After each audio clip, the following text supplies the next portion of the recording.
Let's talk about the number one state in unemployment, in homelessness, highest in taxes, and the one that keeps coming up with bad ideas. Here, get the trophy ready. California's $20 fast food minimum wage that they came up with, that everyone's like, oh my God, revolutionary. If California can do it, so can you. Well, before you try to be California with this $20 an hour minimum wage idea, watch these numbers closely.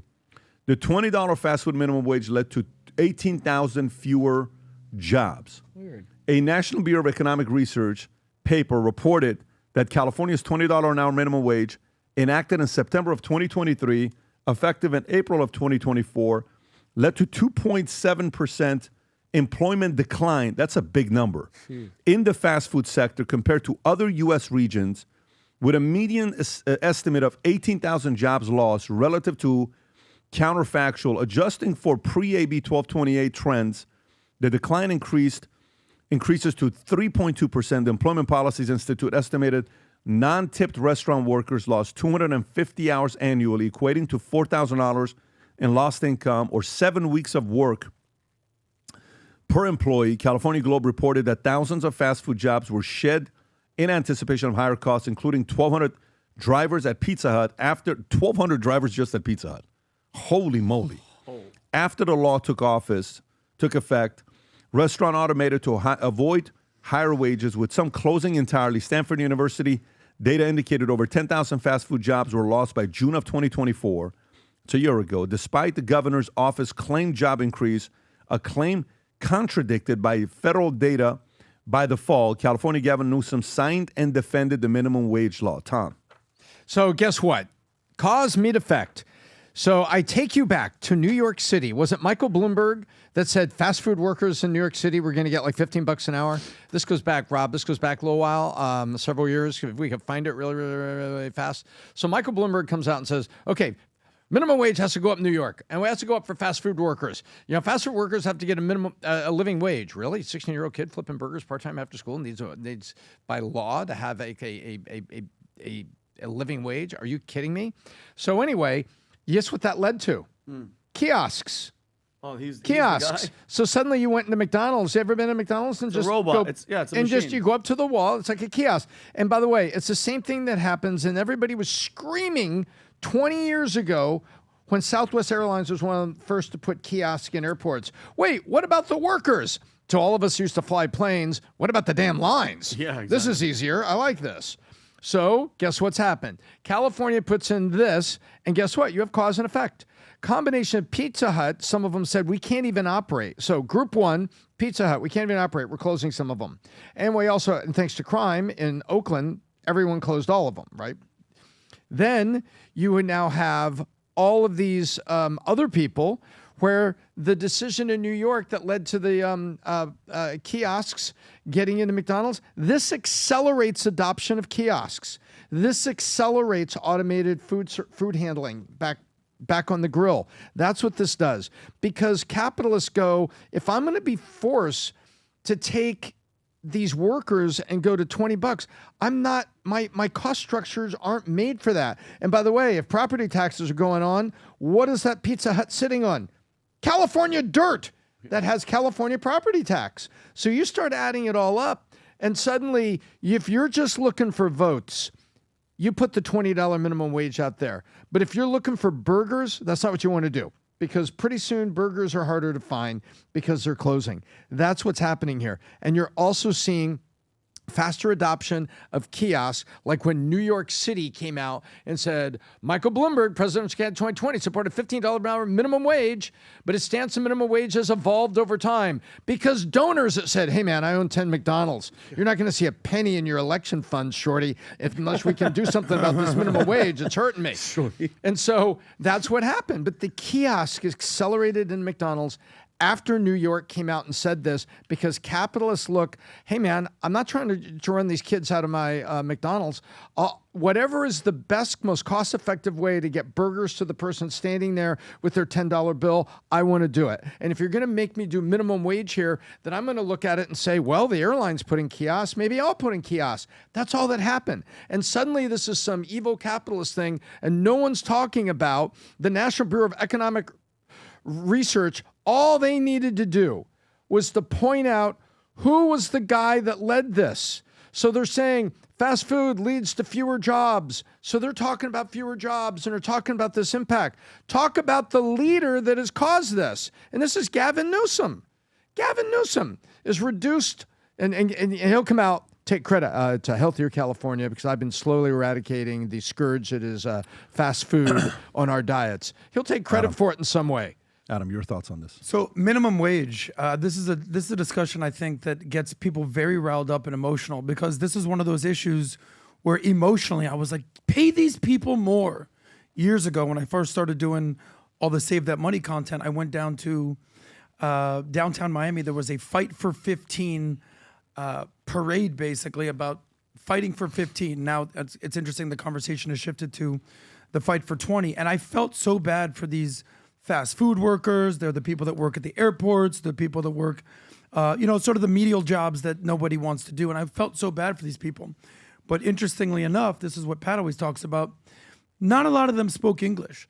I didn't see a lot of them who were looking to improve or basically saying, I'm trying to do better in my life. They just said, pay me more, pay me more, pay me more. So on the surface, you're like, oh, okay, I feel bad for these people.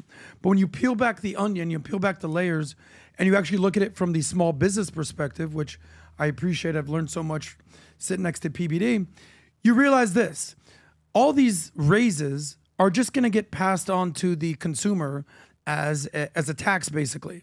So your hamburger's going to cost more. The prices to basically go out and eat at restaurants are going to cost more. The small business owner will probably cut staff or cut hours, reduce hours. You talked about automation. You talked about kiosks. There's also a ripple effect of why it leads to inflation. Because let's say you're making 20 right now, and there's people who are at 15 that are fighting for 20. And the people at 15 get the 20. You're at 20, you're this person's manager. You're going to say, all right, well, you just gave this guy 20. I want 25 now. I want 30 now. And because now this person got for their 15 to 20, now your 20 is going to go to 25. So everything is going to get inflated. And the small business owner is going to say, what the hell's going on here? They're going to pass the higher pricing on to you, or they're going to go out of business, which you've seen so many times in California. And then you had that one lady in California who said basically, fight for 15, fight for 20, I'm fighting for 50. And do some simple math. $50 an hour is $100,000 a year. So now you're flipping burgers, making 100 G's. And a Happy Meal is a very unhappy $22. It's very true. It's very sad. Yeah, I mean, look, it's so funny. A guy sends me an act about, well, let me tell you, here's what I'm going through and this is what I'm doing. I'm like, read these 4 books. Yeah, but aside from reading those books, what can I do to make more money and all this? I said, go to business conferences. Yeah, but aside from going to the business conferences and what do I need to, I want to know the real secret. I said, have better friends that, offer better peer pressure to you, where you're the lowest earner out of all your friends. Never be the biggest earner. Yeah, but I want the real secret. Excuses. I'm like, buddy, Bro. Listen, I'm not the guy for you. Yeah. There's no secret. If you want minimum wage to increase and you're making the argument about it being unfair, how are you recreating yourself and improving yourself? What new skill set are you picking up? How are you getting better? How are you changing this mindset of it's everybody else's fault instead of you taking responsibility? What are you doing about it? I had a guy I was talking to, and he's like, man, what do I do to make more money? This guy's over 300 pounds. I said, lose 60 pounds. You're 60 pounds away from making more money. What do you mean? I said, dude, you realize your body was built to be 180. Yeah. You know how impossible, what you're doing is called doing the impossible. How many people whose body was built to only have 180 pounds can go around all day carrying a 120-pound dumbbell? That's what you're doing. Yeah. I said, you're doing the impossible. I said, it's impossible for you to compete with somebody else that's 60 pounds lighter than you. You want a career promotion? Yes, lose 60 pounds. Oh, that's harsh. No. It's the truth. It's the truth. Well, I'm having a hard time finding growth. Are you surprised? And you know what's always the confusing things like, hey, why doesn't she like me? Can we introduce her to me? I'm like, bro, you're 300 pounds. Yeah. What do you mean she doesn't like you? Well, Biggie was 300 pounds. Biggie was a rapper. Bro. Biggie was the best rapper alive. Oh, yeah. Biggie was a rapper. You broke okay? 3 of her ribs giving her a hug. He got. Did you see the types of girls they got? Girls. Biggie. Yeah. No, you're not Biggie. Okay. Yeah. No, you're not. You're not. Hughie. Yeah. But let me listen. As much as I'm having fun with this, Yeah, but still, as much it's the as I'm truth. having fun with this, I'm 23 years old, $49,000 in debt. Nothing's going right in my life. Bad relationship. Just the girl I wanted to marry doesn't work out, and I'm by myself asking me, would you allow your future daughter to marry you? And the answer was a unanimous hell no. And then what happened? I changed. I made changes. What was the most basic change? I wouldn't stop reading business books. What was the other change? I kept going to business events. You know, I'm talking to Tony last week, Tony Robbins. I said, Tony, you know I went to UPW at 21 years old. Long Beach. I went to a Tony Robbins conference at 21 years old, 25 years ago. And let me tell you what happened. I go to this event. I'm attending it, right? I'm like, oh, my God, what am I going to do? I'm going to this place. And so I go. I'm at Long Beach Convention Center, and I'm sitting next to a guy. Craziest thing happens to me. I'm sitting next to a guy. So I'm trying to, why are you here? And I'm learning how to speak. So I'm kind of a little awkward. It's mechanical. It's very awkward face. I just got out of the military. It's like one of those things so it's like. You're popping in line. Yeah. So I sit next to this guy, and I said, so what's your outcome of being here? What brought you here? He says, man, I'm just trying to have a breakthrough, bro. I'm like, wow, that's pretty impressive. How old are you? 45 years old. How old are you? I'm 21. You're trying to have a breakthrough? Yeah, I've just hit a wall. Like, damn, now I start sympathizing with the guy. Like, seriously, you've hit a wall? So now I'm trying to help him out. I'm like, oh, wow, it's pretty, listen, I mean, life is good. Yeah, I said, what caused you to hit the wall? He says, 3 years ago, I sold my business for $400 million. Ever since then, I've been a little bit lost. I'm like, dude, can I hit a wall? Where is that wall? Bro, I want to find that wall, dog. I want to hit that wall. Find that wall for me. Let me hit it. Bam! I hit the wall, right? I need the coordinates. Then I'm talking. I'm looking for a wall. So then I'm like, wow. Jeez. There are people that are at $400 million with a standard of you want to recreate yourself. Wow. That's when I realized this is a never-ending process in life. There are billionaires that are going through trying to find the next phase in their lives. And unfortunately, people that are fighting to raise minimum wage, you're being screwed. You really are. Instead, for me, what was the biggest saving grace was the books, was the relationship, and I went to 4 to 10 business conferences every single year. That 21-year-old guy is now putting a conference called Vault Conference. Nearly 12,000 So people are going to be there. freaking The cool. keynote speakers, Tony Robbins, Martha Stewart, and David Falk, where you saw Michael Jordan negotiations. And now this is leading to us doing today. We're about to get on a plane to go to Arkansas to sit down with a couple clients that we have an engagement with. We're literally going to be with their employees. These guys we started working with them 3-4 years ago. They had a EBITDA that was making 2-3%. Right now they have an EBITDA of nearly $7 million for this first 6 months of the year. Let's go. And we're going to go hang out with these guys, Morgan and Sean. We're going to have a good time with those guys when we go to Arkansas. Healthy double-digit percent. Healthy double, and they're it's a couple $100 million company. Serious for them. even. We're going to get on the jet and we're going to go spend some time in Arkansas. I told him, I said, I can't wait to see the beach in Arkansas. It's incredible. It's beautiful. The waves, when they hit the side, it's beautiful. It's just it's an incredible experience. What's the moral of the story? What's wrong with Arkansas? If somebody is watching this arguing for $20 minimum wage and you're seeing the consequences, the market is going to do something very simple to you.